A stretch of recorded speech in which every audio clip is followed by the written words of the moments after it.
Olá, somos os Virtuosos e Curiosos. Hoje iremos falar sobre o conto O Espelho de Machado de Assis.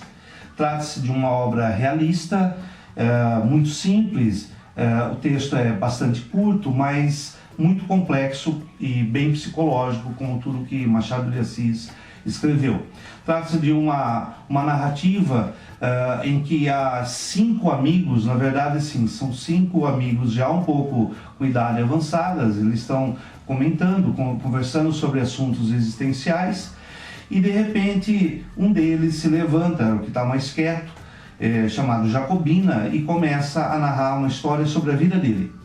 Então ele vai dizer, a princípio, da formação dele, da vida dele, uma pessoa um pouco mais pobre, e ele consegue o título de alferes. Thomas, qual que é a diferença de realismo e romantismo aí que você falou? Que é uma fase do realismo dele.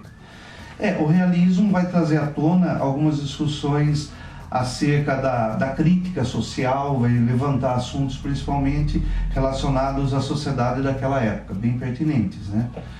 Então, Machado de Assis, por exemplo, vai trazer para nós uma espécie de conto em que vai nos colocar para pensar sobre o ser e o parecer, né? Então, quem que é esse Jacobina? Ele consegue esse título de alferes, ele passa a ser tratado como alferes, as pessoas começam a olhá-lo de forma diferente, e a tia dele, né, o convida para ir morar com ele temporariamente, traz um espelho para ele, algo que vai ficar enfatizado, que é da época do Império, o espelho um pouco decadente, um pouco velho e tal, mas é da época do Império, e de repente, assim, dentro da propriedade da tia, o irmão do marido dela, os escravos, todos começam a tratá-lo muito bem. Até que a tia recebe um recado de que a filha dela está doente, e ela se retira da propriedade, ficam os escravos, e de repente, assim, numa noite os escravos fogem, e o Jacobina, agora já solitário, não tem mais ninguém para elogiá-lo, passa a ficar muito triste, deprimido, e a solução dele é recorrer ao espelho e começar a olhar continuamente para o espelho, se vestindo de alferes. É o momento que ele começa a voltar a si e ele se reconstitui. Agora ele já não é mais o homem triste que ele ficou durante a ausência da tia e depois da fuga dos escravos. Ele é um homem mais feliz, é um homem mais completo, mas ele está de alferes. Terminado de contar esse episódio, o Jacobina se retira e os amigos ficam sozinhos. Fica essa reflexão para a gente. Uma discussão interessante do texto é que o Machado nos coloca com 2 almas, ou seja, ele faz a gente refletir sobre a possibilidade de a gente ter uma alma que é essencial, que é nossa alma verdadeira, e uma alma que é carregada de aparências, ou seja, essa reflexão do Machado ao longo do texto ela é muito pertinente. Inclusive ele fala, existe uma alma que espia de dentro para fora e outra que espia de fora para dentro. Isso. E o legal dele colocar 2 almas, e isso a gente tinha discutido um pouco antes, é o seguinte: o fato da gente ter 2 almas, o que deveria tornar cada pessoa mais completa, faz com que ela seja, na verdade, cada vez mais incompleta. Porque se uma alma é verdadeira e a outra alma não é, a gente tem que imaginar qual alma a gente valoriza mais. E há uma discussão no texto do Machado, que é muito atual, que além da questão da incompletude, fala de uma alma carregada com a opinião dos outros. Né, Rodrigo? E essa questão dos outros é uma questão muito forte pra gente, porque a gente é visto pelos outros, somos formados a partir da opinião dos outros, e a gente vive numa época onde a gente nunca foi tão sozinho. Ou seja, a gente tem 2 almas e a gente continua sozinho. É como se a solidão fizesse parte daquilo que a gente é, segundo a visão que o Machado coloca no seu conto. Esse rompimento da esfera do religioso é muito interessante, né? Você está destruindo algo que é lá do período órfico, de 400 anos antes de Cristo, de toda a perspectiva clássica grega, e o Deus monogâmico, essa loucura toda que a gente vive na nossa estrutura religiosa, crística ou não crística, búdica, é tudo rompido no momento que você chega e fala assim: você tem mais de uma alma, você é mais de um eu, você tem um eu fora e um eu dentro. Essa estrutura que o Machado faz, ele rompe, ele tenta fazer com que a gente reflita, né, acaba sendo meio que uma armadilha psicológica. É uma armadilha moderna, como você está falando, que a gente nunca vai estar se completando. E se nós nos transportarmos para a época de Machado de Assis, e não tão diferente da de hoje, a gente vai perceber a hipocrisia. As pessoas como veem as outras pela aparência e como essas pessoas são julgadas. Veja só, antes de ser alferes, Jacobina era uma pessoa simples, né? A partir do momento em que ele se torna alferes, ele deixa de ser o Jacobina, inclusive ele vai ser passado a chamado de alferes pela tia dele, para ser aquilo que ele representa. Então não é mais só a essência, é a aparência. Então a roupa muito bonita, né? O título de alferes dá ao personagem um certo glamour, que é mais ou menos aquilo que é vivenciado hoje. As pessoas olham para nós e nos julgam pelo aquilo que elas veem, né? Isso é um drama universal, atemporal, não é isso? Essa relação que a gente tenta o tempo todo, principalmente nas redes sociais, apresentar que o nosso jardim está mais florido e mais verde que o do outro. É verdade. E eu tiro uma foto do hambúrguer que eu estou comendo e eu posto a foto como se todo mundo estivesse importando com o hambúrguer que você come. E é uma situação aí de um uniforme que a gente está colocando o tempo todo, se colocando como alferes o tempo todo na internet, e esquece que existe algo chamado privado. A gente o tempo todo tenta demonstrar como aquilo que a gente não é, como se fosse uma alma para fora. E o Pedro colocou que ele volta a ser feliz, né? O Thomas colocou. Será que ele volta a ser feliz por ser alienado e deixa de refletir sobre o olhar do outro? Porque no momento que ele coloca o seu uniforme e ele sorri para o espelho... Eu acho que dentro daquilo que o professor Pedro falou, eu penso assim, que a alma, na verdade, a aparência, finalmente vence a essência dele.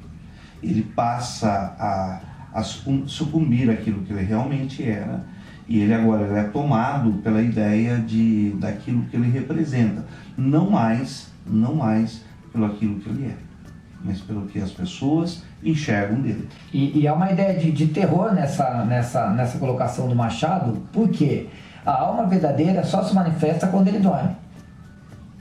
A sua alma, que não é a verdadeira, é a que ele tem quando ele está consciente, acordado no meio de todos. E quando ele está dormindo, ele encontra a alma dele que é verdadeira, ou seja, o terror de estar sozinho com aquilo que é verdade a respeito do que você é. E é uma brincadeira é uma ironia muito grande do Machado fazer a gente ser verdadeiro quando a gente está dormindo. Porque quando a gente está dormindo, a gente está desligado de todo mundo. Ou seja, a gente só é verdadeiro quando a gente está realmente sozinho. A questão é, a gente tem a coragem de ficar sozinho e se ver como realmente a gente é? Ou a gente prefere viver da aparência? Vamos pensar o caso da fuga dos escravos. Os escravos fogem no momento que ele está sozinho na propriedade da tia. Para quem é escravo, o que significa a figura do Jacobino? O que significa a figura do alferes? Nada. Ou seja, a fuga dos escravos simboliza o fato de que a aparência do Jacobina só tem validade para os seus iguais, para aqueles que representam da mesma maneira a figura que ele encarna, ou seja, ele não é alguém de fato, ele representa alguém. E para o escravo, que na condição de escravo não tinha consideração ou nenhuma significação mais importante para um alferes do que tinha para qualquer outra pessoa que não fosse escrava, a fuga deles no momento que o alferes está na propriedade é a prova maior de que ele não é nada. Inclusive os escravos elogiam, falam que o senhor está bonito, o senhor é elegante, até como uma forma de envaidecê-lo para que ele possa ser enganado. Para que ele possa ser enganado. Quer dizer, ele é vítima da própria vaidade dele, nesse sentido. Exatamente. Né? E a gente fica sempre pensando, né? A questão do espelho, ela é recorrente também em outros contos infantis. tem a madrasta que fica procurando quem ela é, se ela é mais bonita, né? O espelho, o espelho não nega nesse momento, fala, olha, existe alguém, a senhora é bonita, mas existe alguém mais bonita do que você. E assim, vai mais anterior a isso, você entra no próprio mito de Narciso, evidenciando a própria vaidade dele a todo momento, que se encanta pela própria imagem e ele se torna vítima desse encantamento, né? E o legal, e o Rodrigo pode falar isso depois com mais propriedade, é que a beleza do Narciso é uma maldição. Ou seja, ele é amaldiçoado pela visão que ele vai ter de si próprio. É um cara que não pode ver seu reflexo, ou ele sofreria, ou seria vítima da maldição que foi infligida a ele. Ou seja, é curioso que a gente pense o espelho, porque ninguém vê a mesma imagem. As pessoas que estão nos vendo, elas não estão vendo as mesmas imagens, ou seja, nós não somos as mesmas pessoas para quem nos está vendo. Ou seja, a imagem do espelho, ela é diferente para cada pessoa. E o espelho, portanto, ele não reflete a verdade, ele reflete aquilo que a gente julga que é verdade, ele reflete uma aparência, que nem sempre é a aparência mais verdadeira que a gente tem. E talvez o Narciso seja uma ideia que possa servir de reflexão, de elemento para a gente pensar o Machado. No caso do Narciso, ele está meio anacrônico, né? Porque está numa perspectiva grega de educação. Sim, né? sim. Você está tentando utilizá-lo como uma história, um mítico, para que os jovens não fizessem mau uso da beleza. Né? Até a Eco morre, né? Sendo menosprezada pelo Narciso. Então você pode gerar o mal, né? Já a perspectiva da aparência moderna, ela já é uma, pós-renascentismo, né, mesmo, já é uma perspectiva voltada mais o espelho no sentido de luxúria, não de cuidado, mas como o grego tinha.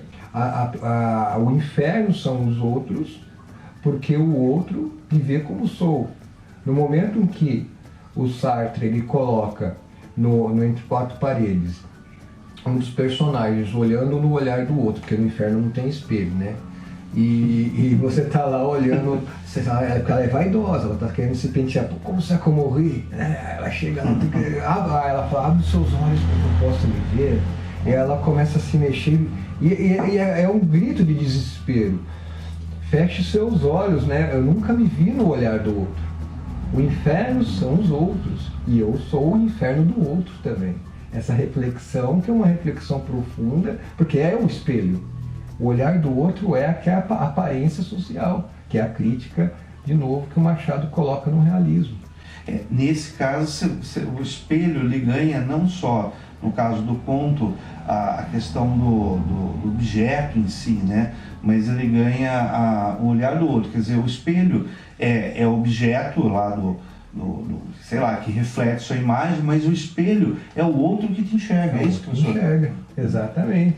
E uma coisa que me lembra, quando a gente coloca o escravo, são grupos sociais que fazem a sociedade, são pequenos grupos, né? E o homem massa que o Ortega coloca, o Ortega Zé, né? o homem mediano, e outros autores também modernos colocam nessa análise onde que a gente está inscrito, é aquele ser que vive de aparência, que ele reforça o seu grupo, ele não busca ideias, ele defende a sua ideia. Isso lembra muito os momentos que nós estamos vivendo hoje da internet. É como se as pessoas quisessem só valorizar o que pensam e o outro está errado.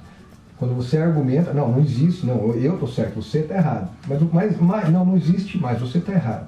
Então ela se massifica porque ela não quer ter o risco de que tenha um outro eu superior. E talvez hoje o grande espelho dessa incoerência, dessa demência que a gente vive por autoexposição, seja a internet. Talvez a internet seja hoje o que era o espelho representado pelo Machado.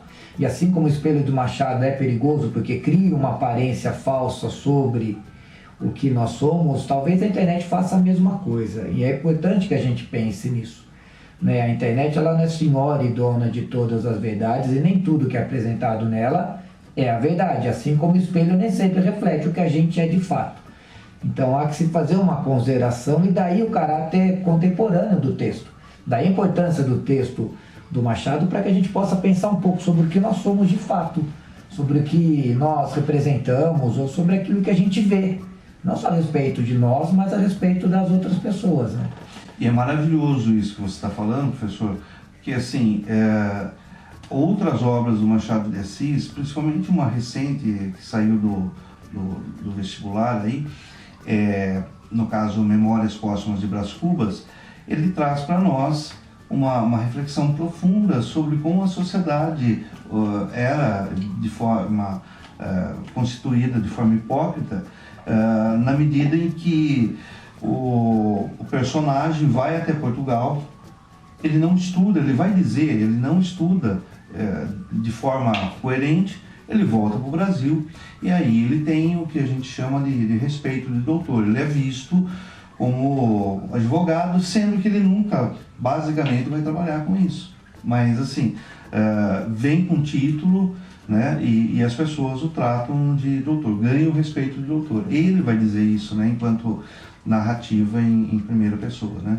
Esse aspecto do título, da necessidade dos títulos para manter um estatuto social, né, a farda, né, até a outra obra, né, o Elogio da Vaidade, tem também o doutor que aparece no Alienista, né? E até a última frase do Elogio da Vaidade, que nós estamos falando aí de espelho, vaidade, né? Essa relação toda, né? A maior vaidade é a vaidade da modéstia, né? A maior vaidade é a vaidade da modéstia. E aí o Machado gosta dessa frase, porque no Alienista, o jantar, o último jantar, estão falando sobre a Casa Verde, que só foram, acho que 5 que não foram presos isso, na Casa Verde, né? Isso. Aí um dos convidados repete a mesma frase, né? Porque se nós pensarmos... Dr. Simão Bacamarte. Isso. Se nós fizermos uma reflexão sobre a nossa condição humana, o Machado de Assis, diferentemente de outros escritores realistas, ele traz à tona não só a crítica social, mas a nossa crítica como existência humana. E é importante lembrar que Machado de Assis, autodidata, escritor negro na época, né, acho que foi muito perspicaz o olhar dele, né, de presenciar toda aquela sociedade baseada na hipocrisia e assim, os contos, os textos, os romances, né, refletem, principalmente os romances realistas, tem esse objetivo, o caráter de desvendar a sociedade humana. É como se fosse uma forma de tirar um pouco esse véu, né, da hipocrisia e mostrar, olha, nós somos assim, né? Necessariamente não dizer a sociedade é podre, mas nos levarmos, né, nos leva a essa conclusão de que somos hipócritas. Como futuros comida de verme.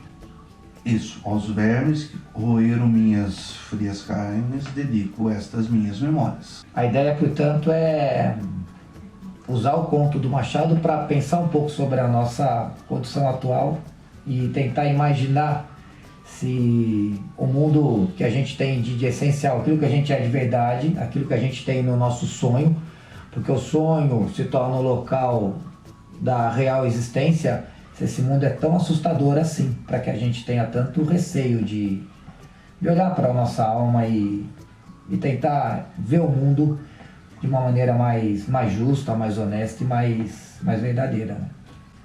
Talvez até independente, né? Porque o tempo todo eu tenho que...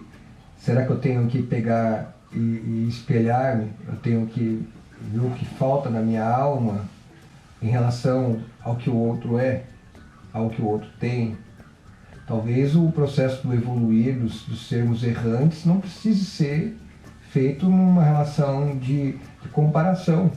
Simplesmente talvez aceitar que somos seres conflituosos, que o conflito faz parte da nossa existência e que nunca vamos ser iguais. E assim, de uma forma até mais simplista. Não necessariamente temos que ser melhor que os outros, temos que ser nós mesmos, né? Não há uma necessidade de comparação, né? Não há uma necessidade de se transformar num grande herói, né? Uma grande pessoa, à medida que a gente entenda que a construção nossa, ela tem que partir da verdade. Eu acho que a verdade é mais fundamental, porque a verdade faz com que a gente se aceite e se construa. Daí sim, se construa melhor. E daí, para encerrar, fica a outra grande ironia do Machado, implícita no texto. Será que a gente tem coragem para assumir essa posição? Será que a gente tem coragem para olhar para a realidade do que a gente é de fato? É uma pergunta implícita que fica no texto, que alimenta o que a gente pode pensar sobre ele. Eu brinco com essa frase, eu volto à questão da madrasta e acho que deixo uma ideia, uma reflexão. Espelho meu. Diga quem verdadeiramente sou eu.